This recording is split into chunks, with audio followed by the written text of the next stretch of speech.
All right, I caved.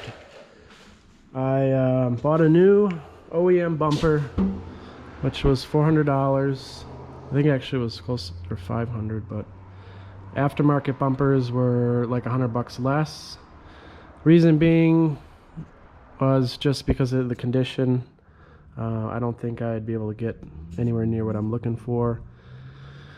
And so I caved. I also painted the front, the hood, because there were so many nicks and damage.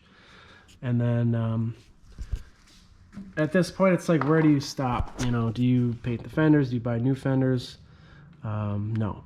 So I just cleaned up the headlights, the fog lights, changed these to clear. As you can see, attention to detail. I don't know how many people know there's actually a foam strip that goes right there. OEM part, bumper protector, it's called. So yeah, it just comes down to the details. And then the front grille was cut out before, so I wanted to leave that how it was. There's a new upper front grille here, brand new. And I just think the look of the cars is a lot better, especially for whoever buys it. They're gonna be really happy with it. Okay, I don't really remember where I left off here, but I've been having some issues with the Infiniti starting. I did the timing belt, changed the cam seals, the crank seal, and then when I put it all back together, the car would not start. It wouldn't sync. There was crank and cam activity, but the start sync option in Infiniti never came on. So coupled with that, I also had the clicking MFI relay problem, which I guess is very common on these ISs. With this clicking, the immobilizer light was on and off. There was problems with the gauges not reading right. I'll go into more on that when I get inside. But basically, I had the no sync problem, the clicking relay, and I also still have the drive-by-wire. So I'm still waiting. It's been 2 weeks since I ordered the delete, because every time I start the car, the throttle position sensor has a different value in AEM. That's causing a high idle. It's causing all sorts of other problems. I ruled out the ECU. That is not causing the MFI relay clicking. I ruled out the ignition switch. That is not it. What it was this green fuel pump relay right here. It was literally clicking for a week. Every time I plugged in the relay, it would start clicking. I thought it might be the ignition switch, so I replaced that. That wasn't it. I cleaned the ignition switch, everything in there. There's a micro switch I cleaned. I messed with the immobilizer ring, receiver, RF, whatever you want to call it, in the ignition. That wasn't it. I tried another ECU, and it still did it. So I was unplugging connectors at the ECU, and as soon as I unplugged one of the third or the middle connector, I heard this thing click. I didn't hear that before when I was trying to diagnose and mess with this.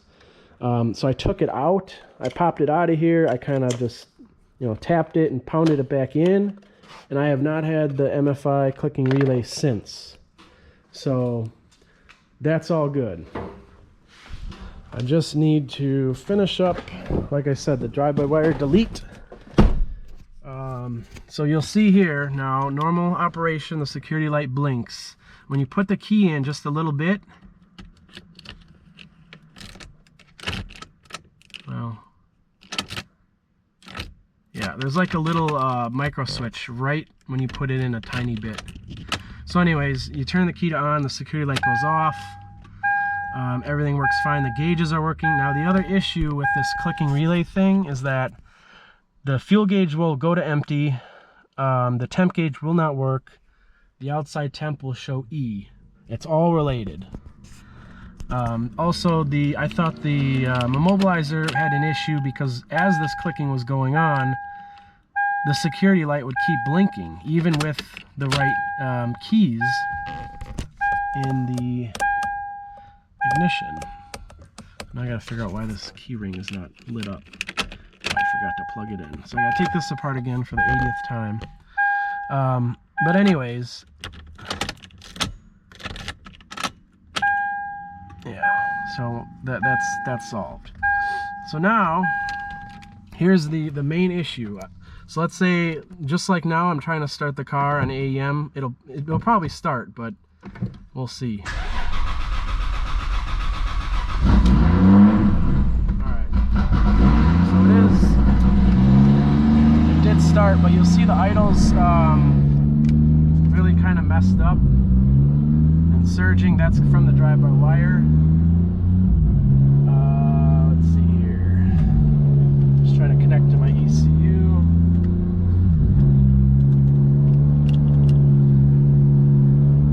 Okay, so you'll see throttle is -1 point whatever. Every time, like I said, I go on here, it changes. And that's just messing with everything. So everything currently is working. I had an issue where, like let's say you just tried to start the car and it would just crank, it wouldn't fire over. For whatever reason, sometimes I have to connect to the AEM through the laptop, like just like this, and then connect, and then it'll start. So it's something with the Infiniti that's kind of weird. I don't know what it is. Someone said that while you're cranking, if voltage drops too low, it'll kind of freeze or brick, and then you're stuck. You just have to, I don't know what the solution is, but for some reason the actual Infiniti unit freezes up. So yeah, looks like we're good now. We're getting sync state and everything's starting. Like throttle now is -2 or whatever. And that's the last piece of the puzzle, is that stupid drive-by-wire delete. Because that was also causing another issue in trying to tune this thing. So even if we set it to 0 here, okay, so now we're at 0, right? Now it's all the way up at 4. So it's just messing with the idle, it's messing with the starting. Yeah. So bottom line is, there's no clear-cut answer as to what this problem was. It was just a combination of a lot of things. Yeah, between the MFI relay and the Infiniti just kind of freezing up while you're trying to start it and then not being able to sync, that was another problem. I don't know if they were related. I mean, maybe they were related where, let's see how high idle is. Maybe this was related with like the MFI relay clicking and not sensing the correct key or something. I don't know. But now, like I said, with everything working as it should on the car, the AEM seems fine and it sync states every single time, and there were no other changes. Because like I said, I did the timing belt and then went to start the car, it wouldn't start. So I spent like a few days trying to figure out if it's the timing that was wrong, if I screwed something up with the wiring. You know, I did everything. It took a lot of time to try to figure that out. But needless to say, the car's pretty much done. All I gotta do is road test it and tune it, get the air fuels and the timing good to go, and then she'll be ready for sale. So it's a clean car. It's not perfect, but factory LSD, factory 5-speed transmission. Reason I didn't do anything with that is because it just adds more to the cost, and this way at least you have a running car to get wherever you want to get, and you